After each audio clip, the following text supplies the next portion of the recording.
American Pie didn't just change comedy movies, it completely rewired Hollywood in ways that no one saw coming. After spending many years studying the film industry and interviewing several cast and crew members of Hollywood hits, one thing's become clear. No movies had a bigger impact on the 21st century than American Pie. This isn't just for American Pie fans, because without American Pie, you never would have gotten many of your favorite comedy movies or actors. It was the first domino to fall that completely defined the 2000s. What if I told you this goofball was on the brink of taking over Hollywood? Wanna try one?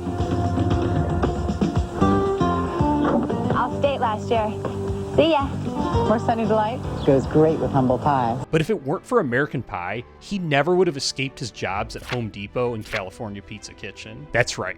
Sean William Scott, the face of the franchise, was working minimum wage jobs and just barely scraping by before he got his big break with American Pie. I was working at Home Depot as a plumber. I lived in LA for like 3 years, and it was one of the first comedies I ever auditioned for, and I sucked. And then I think I worked at Scientific Revolution selling glow-in-the-dark stars. I worked at California Pizza Kitchen as a host, and I didn't, I think it was getting better at auditions, but I didn't have any credits. Then I got the script for American Pie, and I was like, the Stifler part was like 2 scenes long, and I just knew I needed to get a part. Though before the world fell in love with Stifler, he went straight from the American Pie set to selling churros at the LA Zoo because he only got paid $8,000 for the role. But before too long, not only was his career about to change forever, so was cinema. The following year, he booked similar lead roles in the comedies Road Trip and Dude, Where's My Car? Zoltan! He became one of the dominant forces in comedy with an insane run that included Goon, Old School, and Role Models. Takes a village. Hillary Clinton. I'm sort of into politics. No, I'm sort of engaged. I sort of have a boner. Not bad for a guy who had zero experience with comedy prior to American Pie. But it didn't stop with comedy, as his career expanded to other genres, including horror and family, with the likes of Final Destination and Ice Age. It wasn't just that he became a familiar face, but also that he crossed a milestone that few other actors have. His films have grossed over $5 billion at the box office. But it wasn't just Scott who got his big break with American Pie, because there was another breakout star who made even less for her role. But she too would soon be too hot to touch. Or maybe she was too hot to touch back then. I mean, she caused premature ejaculation twice within a couple of minutes. Oh no. Oh no. Again? Not again. Not again, man. Is that possible? What a loser.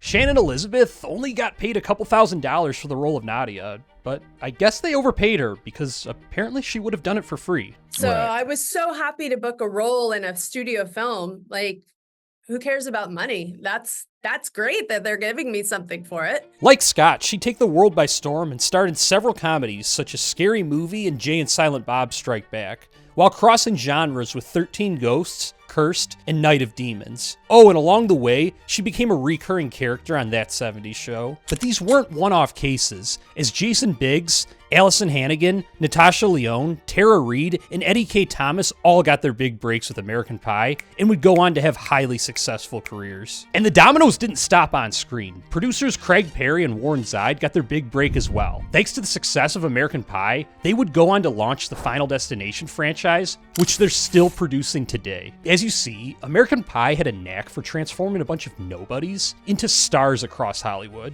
But this was only one piece of the puzzle, because American Pie was about to defy all norms and fundamentally rewrite the rules of comedy. In the 70s and early 80s, raunchy teen comedies were all of the rage. Movies like Porky's, Revenge of the Nerds, or one of my all-time favorites, Fast Times at Ridgemont High, made sex a key aspect of teen comedy. But this all started to change in the mid-80s with the rise of John Hughes. His work included Ferris Bueller's Day Off, The Breakfast Club, and Career Opportunities, among many others. Sex largely faded out of teen comedies, being replaced by something more classy and wholesome. And for years, it felt like sex in teen comedies was done for good. But then American Pie took the ultimate risk. And it wasn't just risky because it relied on a bunch of no-names in the cast, or because it was written by a first-time writer, or even because it was directed by a first-time director. While all of this was true, the biggest risk had nothing to do with who actually made the movie. Because the concept of 4 best friends making a pact to lose their virginity by prom night is a concept that felt 20 years too late. So how did the gamble turn out?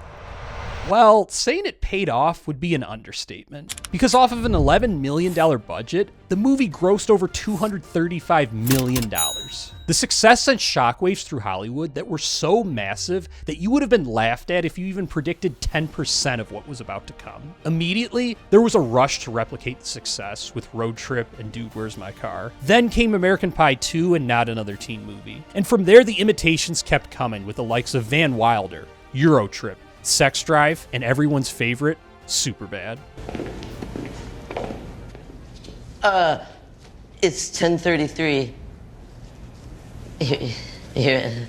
What? Raunchy teen comedies were everywhere and were the exact opposite of what audiences had been getting for years. These movies dominated the box office and defined a generation. But none of this happens without the initial success of American Pie. But if you thought American Pie's impact on teen comedies was big, then get ready. Because what happened next will make that feel tiny. Because the next domino to fall was by far the most important one. Road Trip never happens if it weren't for the success of American Pie. And Road Trip marked the directorial debut of Todd Phillips, the brilliant mind behind the Hangover trilogy, Starsky and Hutch, Due Date, and most recently, The Joker. But that's just one director. It is, but it goes so much deeper. Because of Road Trip's successful box office run, Todd Phillips was given the opportunity to write and direct Old School, to which Old School was the movie that launched the comedy movie empire of all empires. Because without Old School, most of your favorite comedies never get made. I'll let the man himself explain. And Will Ferrell was in Old School, and that opened the floodgates, and that made them want to make Anchorman, which Will wrote with Adam McKay, and Adam directed it, and I produced it. And then because that did well, they allowed us to do The 40-Year-Old Virgin. If you're not familiar, that's Judd Apatow, the guy who directed 40-Year-Old Virgin, Knocked Up, Funny People, and a top 5 comedy of all time for me. This is 40. I'm gonna show up at your house when you're sleeping, and I'll take your iPad or your iPod or your iMac, and I'll shove them up your eye. And you might be thinking, sure, it'd suck if those comedies never got made, but that's hardly any movies. But here's the thing. Those movies are just the tip of the iceberg. Because Judd is more than just a writer and director, he's the godfather of modern comedy. When Judd wasn't writing or directing, he was busting his ass to make sure that everyone else got their comedies made. He was the producer and leading force of so many of your favorite comedies, which includes Superbad, Bridesmaids, Step Brothers, and Pineapple Express.